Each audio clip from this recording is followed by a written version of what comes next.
പേടിക്കല്ലേട്ടാ. I am a strong woman.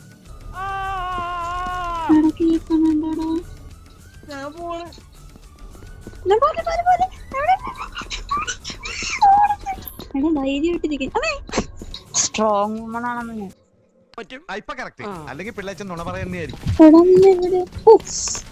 ആരെയൊക്കെ കൊണ്ടാണ് കൊണ്ട പെണ്ണുങ്ങളുടെ കൂടെ പോയേക്കണോന്ന് ഓർത്ത് എന്റെ പറയ മനസ്സിലായില്ല. ഉടനെ തന്നെ അവൻ വേറെ പെണ്ണിന്റെ പുറകെ പോയി. ഞാൻ പോയതല്ല, അവളെന്നെ പറയാൻ വന്ന. അവള് വരുമ്പോ നീ എന്തിനാ പോണ, ഞാനിവിടെ പെട്ട് കിടക്കണ കാണാൻ. അപ്പൊ നമുക്ക് വീട്ടിൽ ബുക്ക് വായിച്ച് നോക്കിയാ കേട്ടോ, നീങ്ങനെ മാത്രടിച്ചിട്ട് ആ പെണ്ണിന്റെ കൊമ്പോണേണോ